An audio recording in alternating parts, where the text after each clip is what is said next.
first question I would have is the Texas Fast Pitch League got started, and then Heart of America came along, and then there's some in the Gulf Coast or Gulf League, and then there's the one in Arizona. How will you integrate with these, or will you? Have there been discussions to see that at some point there might be some competition, outside of California? I would say there's a lot of dialogue right now taking place. As I mentioned before, this is a culmination of a few years of communication. So we're working closely with the TFL and other leaders across the country just to make sure that there's continuity. Obviously, this is something that's starting more from the outside in, but creating the infrastructure and systems is extremely important. So we're looking to create something that's more of a central body of communication and guidance for all the particular leagues. Obviously, it's going to take a little time for that to happen, but the most important thing is that we are communicating, because consistency is going to be the key to this delivering over long term.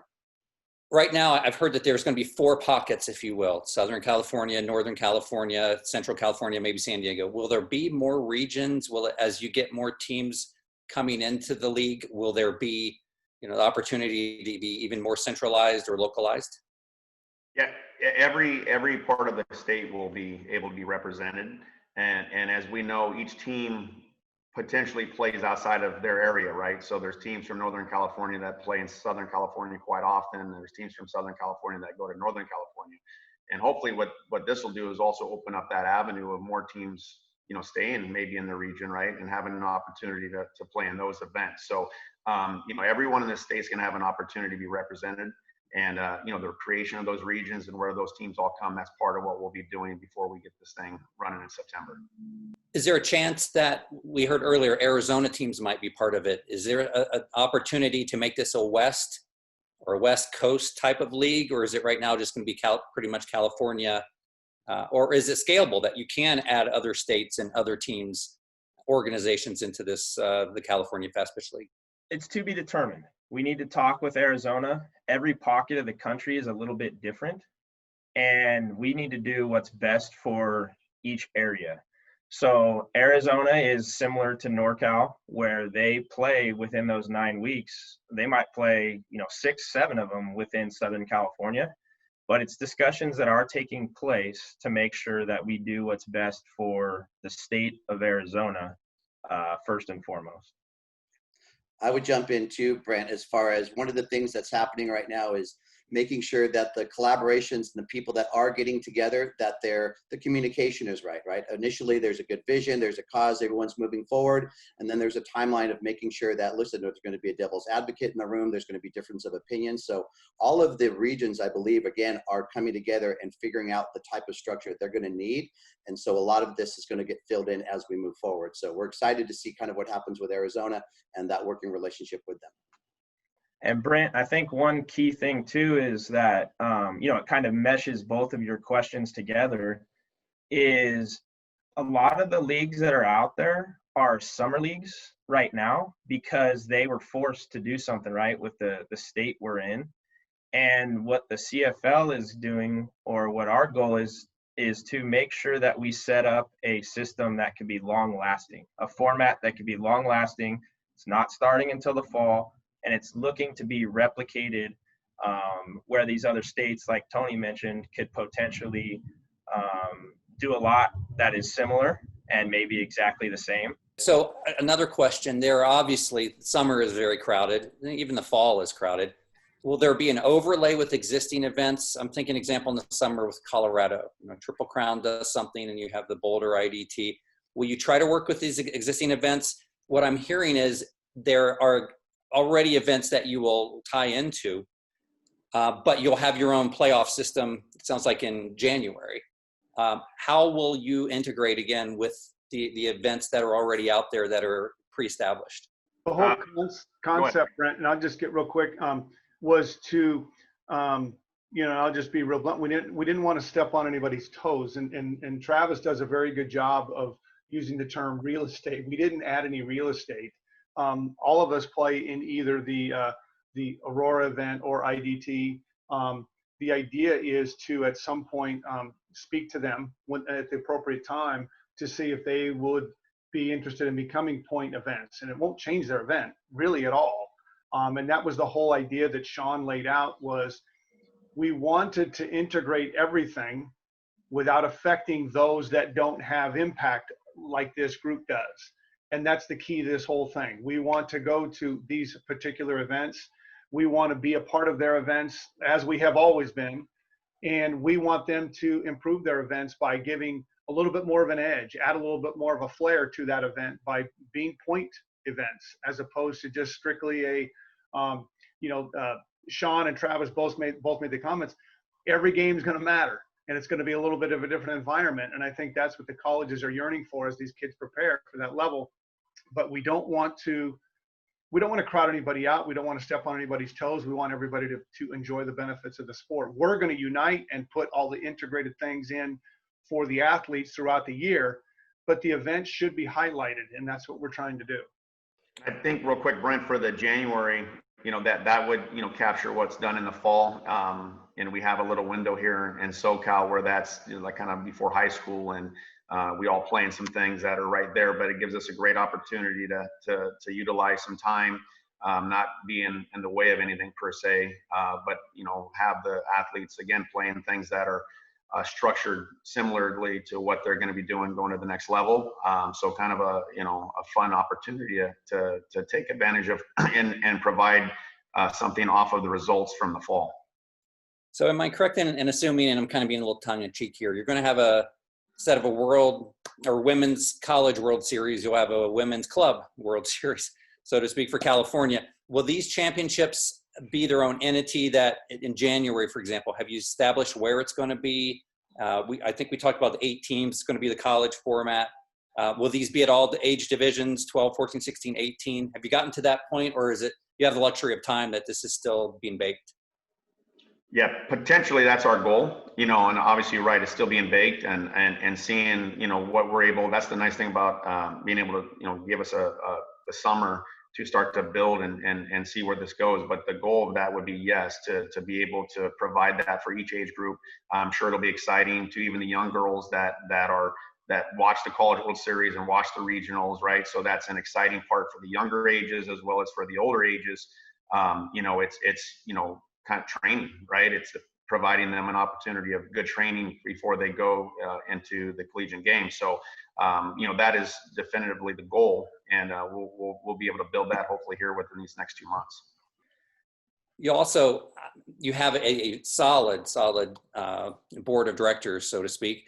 Are you looking to have tentpole organizations in each region? For example, San Diego and in Northern California, and maybe this is very premature, but we're talking outside of California. Are you going to look to have tentpole events, organizations that will be kind of centralized in each region as you spread across the state and maybe beyond? Yeah, one of the things that, again, our approach towards this, Brentt, is to initiate this and launch it, but we don't want people to think that we're pulling them against their will. So creating something that people want to be part of, right? So even the collaboration that's taking place in this room, so many times softball has hangups and they're not sure. So if we're forcing them or they feel like they're being forced to go in a direction they don't want to go.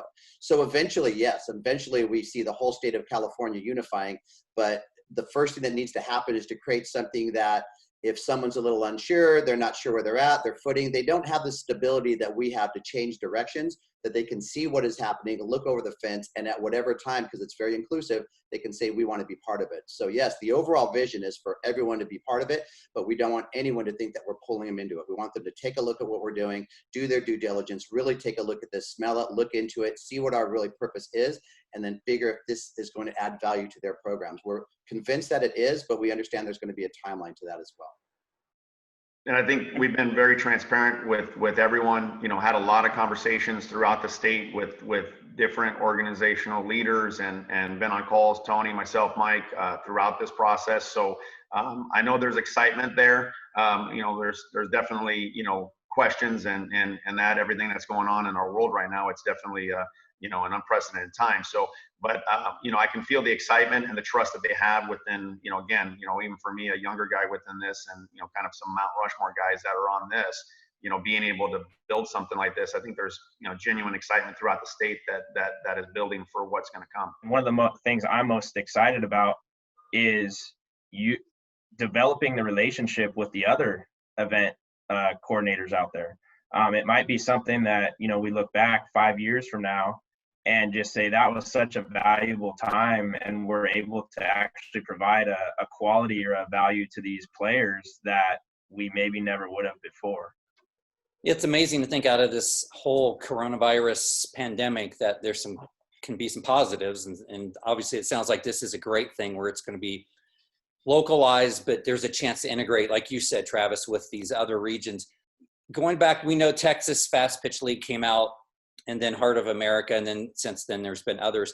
Have you been able to tie into them and see things that are particular to California and what you're trying to do, things that work and don't work? For example, I think in Texas is pretty much Texas centric, where Heart of America, it goes up to New Jersey and down into the South. Are there things that you've been able to learn as you've talked to these other leagues that have helped you build the CFL? Brentt, when we first started this, Tony made the comment, this is not something that has come about in a few weeks. We have communicated at length with several of the people that are running the Texas Fast Pitch League. And through their development, they were forced, obviously, due to travel restrictions, and their hand was forced a little differently than ours for the response that they came out quicker.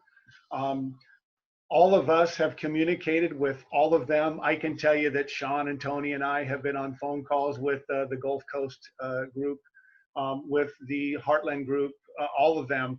And they have all looked to each other. This is one of the unique things in all of this, Brentt, is we have coaches from Mississippi looking for guidance from us, looking for from the Texas group, from the Heartland group. There's a huge collaboration of many coaches. This is a big deal because of the level.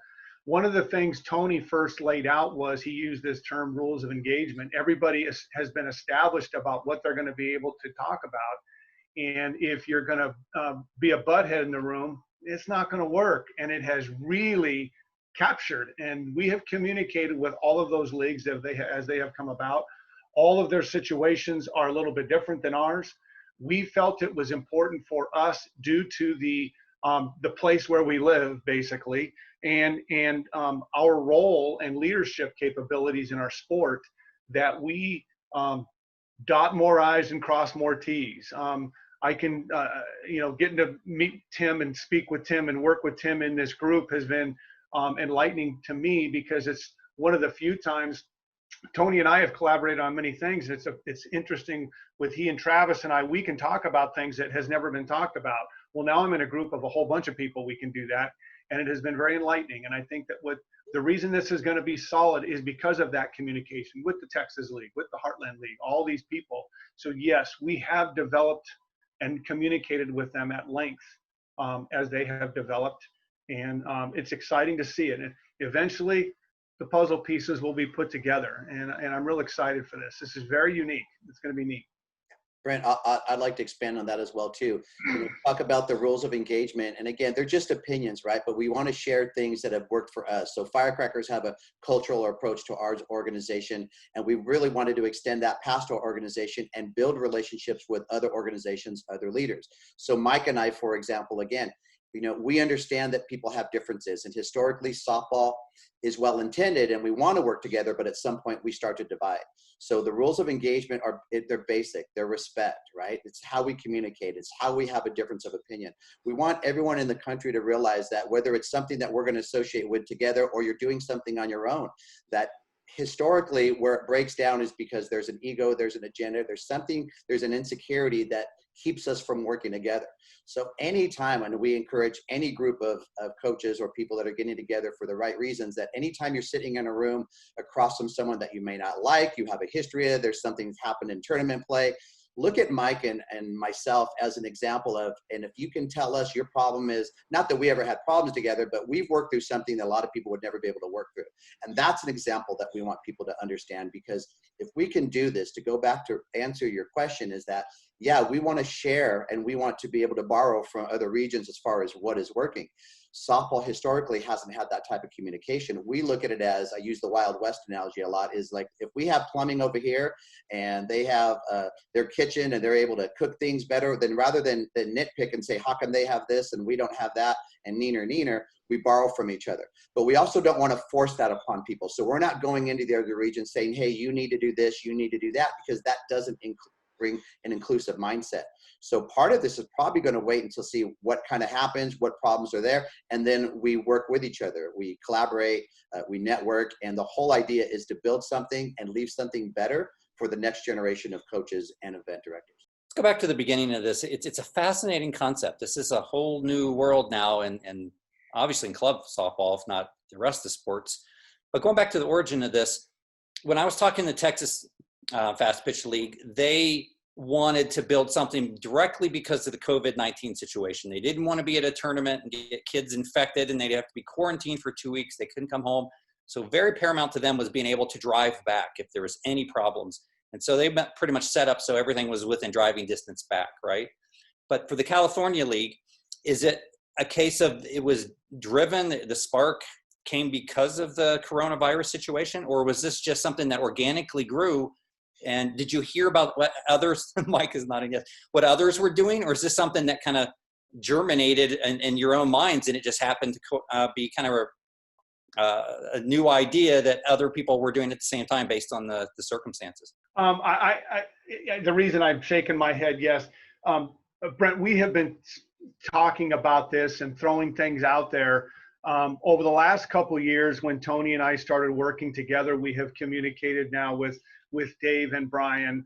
And obviously we work at length with Travis on many things, many events, and the creativity and how to make these events better basically have snowballed into other opportunities that make things better. How can we expose the kids? The COVID issue provided another piece to the puzzle, but it wasn't the main puzzle. This was long. I can tell you, we had a meeting scheduled. Tony and I had to cancel our flights on the first week of March to go to San Antonio to meet Scott, and the whole group of us were working together. This has been long coming before that. The COVID piece probably really highlighted the need for the statistical side of things, the streaming side of things.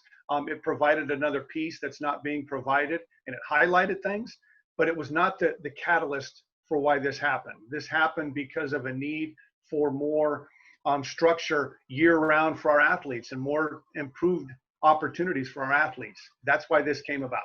And Brentt, I can add that the good disruption that Texas created when they announced the TFL, it just clicked in my head that, okay, this is where it needs to go. Like I said, a culmination. It wasn't the inception of all of these. It's really the culmination of a lot of these conversations. The top club organizations or some of the top club organizations had been meeting. We've been meeting for 3 weeks before the TFL was even announced. And we weren't meeting about the CFL. The CFL wasn't even, those letters or terms hadn't come to be yet. So we were actually meeting about collaborating on our summer. You know, what do we need? How are we going to meet our needs? And that was really important that we were just getting together to make sure that our clubs were taken care of during the summertime. Then the TFL was announced. Then the CFL came to be, and everything, it was like a domino effect, right? Everything just started happening one after another. So the timing seemed to be right, and it seemed to make a lot of sense. And I'd like to direct this question to Dave and Brian in regards to the Athletics Mercado organization.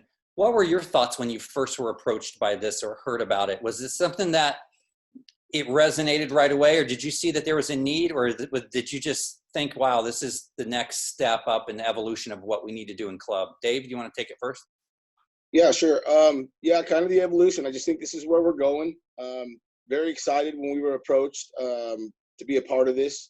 It's just quite an honor for us. I think this is where the game's going. You know, obviously we're a little bit newer than Batbusters and Firecrackers being here, and we have developed pretty fast. So we're trying to kind of adapt with these guys and follow their lead here. But everything that it's about, we're about. I mean, we feel real good about it. It's a good thing for us, and I'm super nervous still. So, hey, my internet's gone out. Everything has just been I'm on a Wi-Fi deal now, but Doing sorry. good. Oh, good, man. You're good. That was good. Dave, you're the best looking guy of the group, so you don't have Oh. anything to worry about. So it's all good. Telling you, man. I'm ready to go back and start pulling some wire. I'd add on that to Brentt is just the fact that, like Mike said, Tony and Mike and myself and Dave, we sat down probably about a year and a half ago, and just discussed ways that we could think outside the box in regards to what's going on in Southern California, what's going on throughout the nation, and just having a thinking of doing more for our players and, kind of giving them more of an aspect of what the college coaches are looking for and,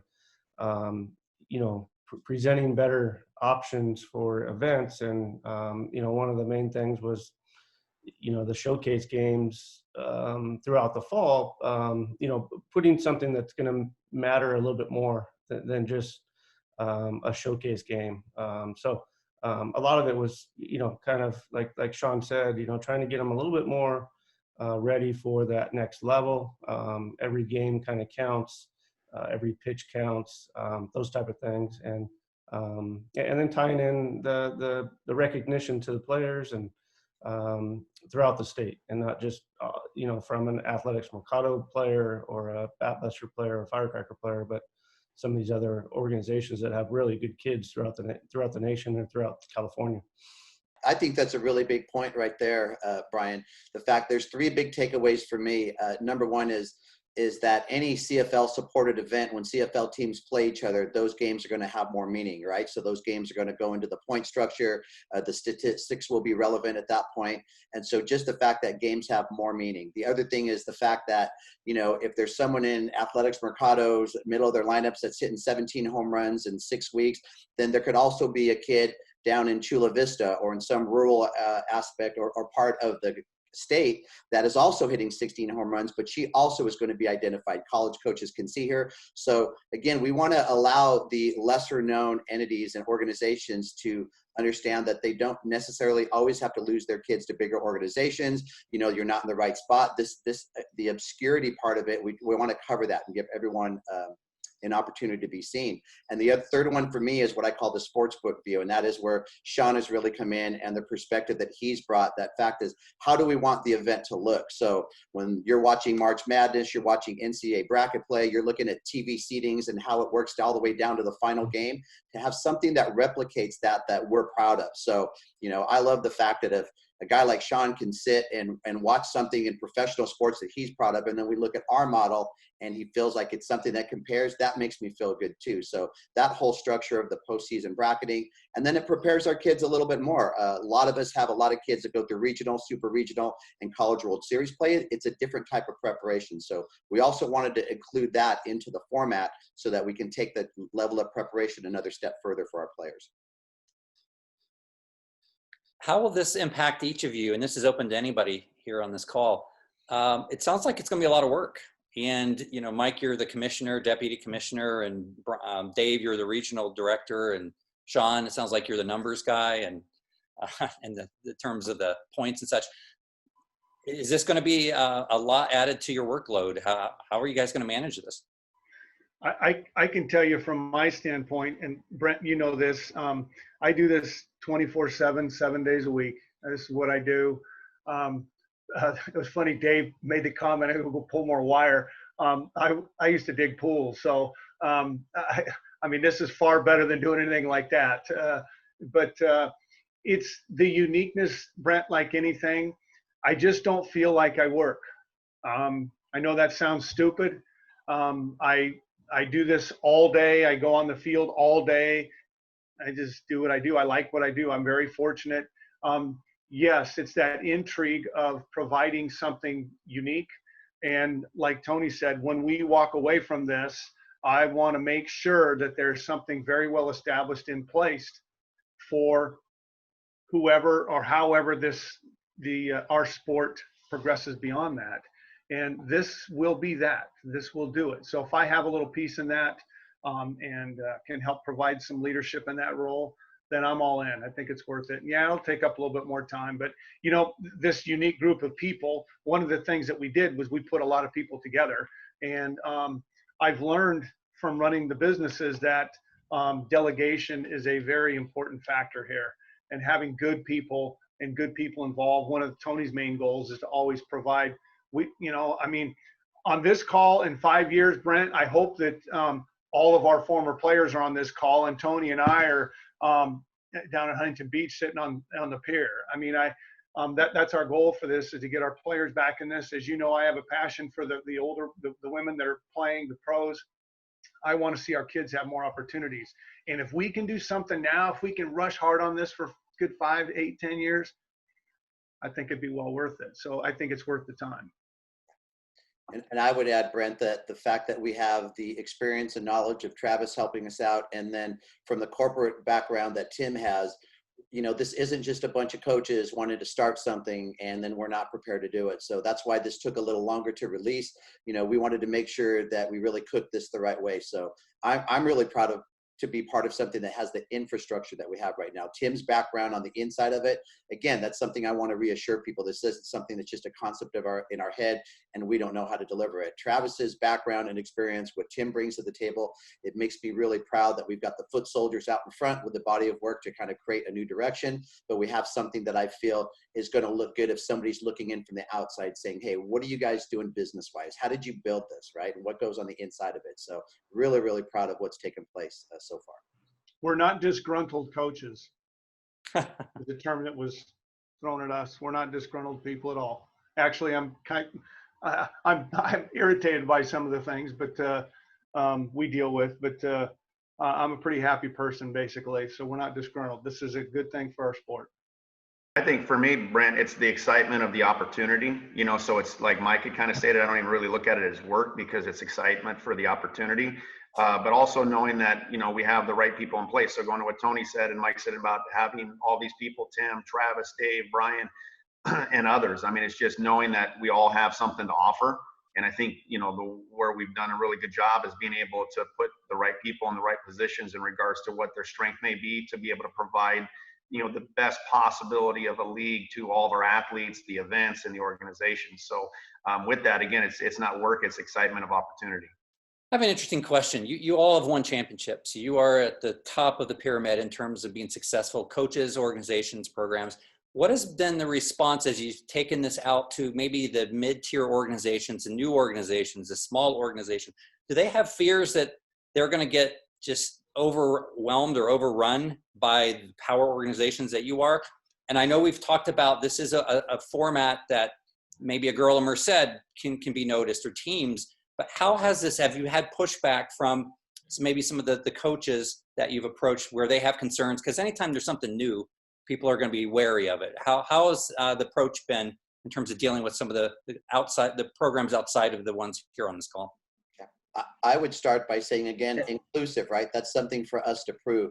So we totally understand how teams and coaches would say, hey, wait a minute, and to be able to protect themselves, right? We don't want to lose players up to this. So again, the reason that we're presenting our body of work as leverage to be able to create a new direction, but it's also the reason we're doing that is also to intertwine it with a message that we want to include it. So look at the respect that we have for each other. So what's not going to happen after this call is that, you know, I'm not going to call an Athletics Mercado kid and Mike's not going to call one of my kids. So there's a respect, there's rules of engagement. And it doesn't mean that there's not a path for players to move, but what is that path and how should it look like, or what should it look like? We'd want coaches to know that, look, if there's ever anything that we can do to facilitate their growth, their development, including if it's another platform for their players. But the message is actually the opposite, Brentt, is that they can maintain and develop. A big part of this concept is to take the recipe of success that we've had and share it with others. So whether it's the way that we've developed players, championship format, being able to get through brackets, you know, this is a bigger picture than just running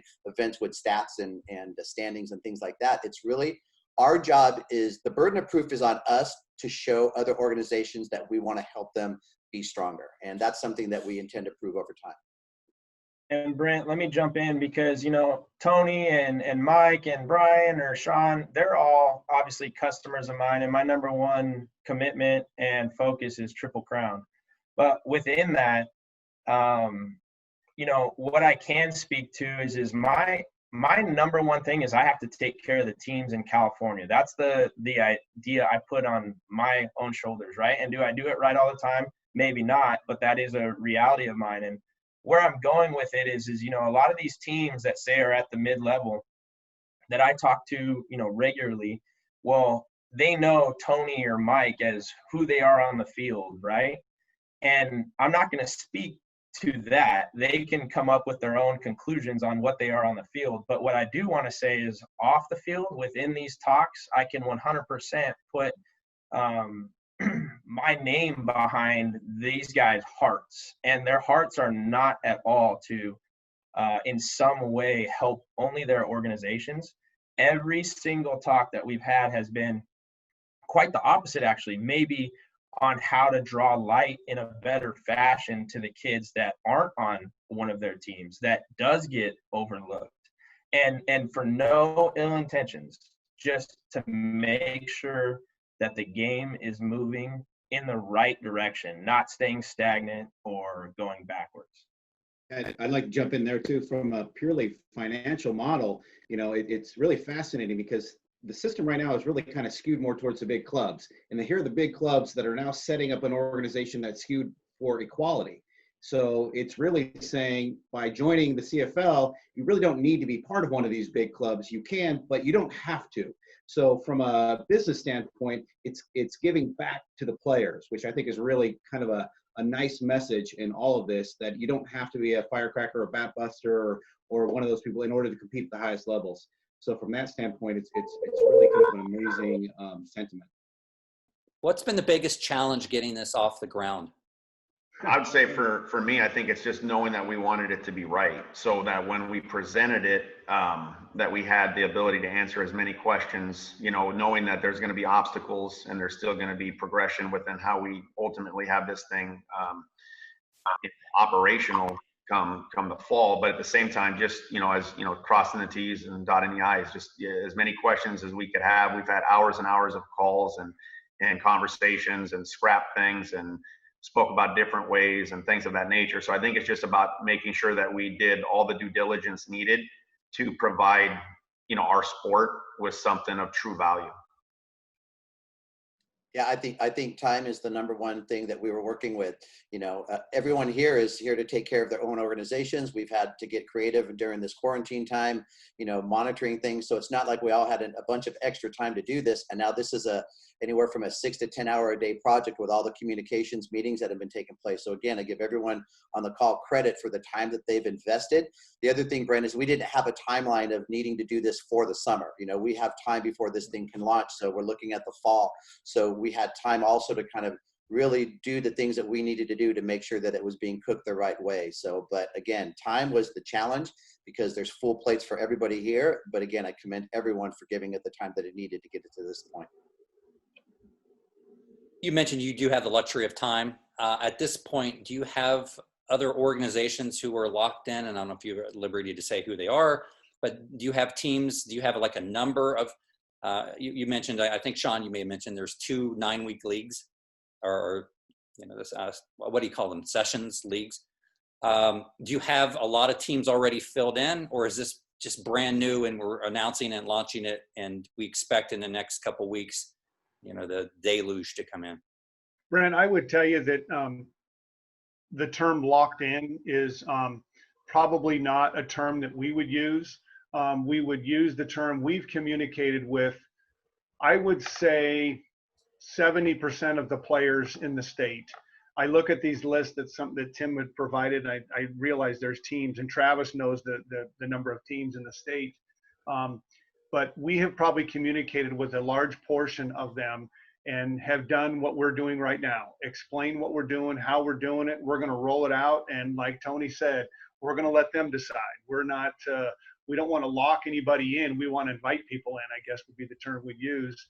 So it's, we have spoken to almost all of them, especially the tournament organizers and the event coordinators, about what we're doing and how we're doing it. And we hope when we roll it out, we're expecting a pretty good feedback. So we'll see what happens. California is like a lot of other states and regions, Brent. There's people that want new directions, but they're not comfortable taking that step. That footing has to be there for them. So they're unsure about things.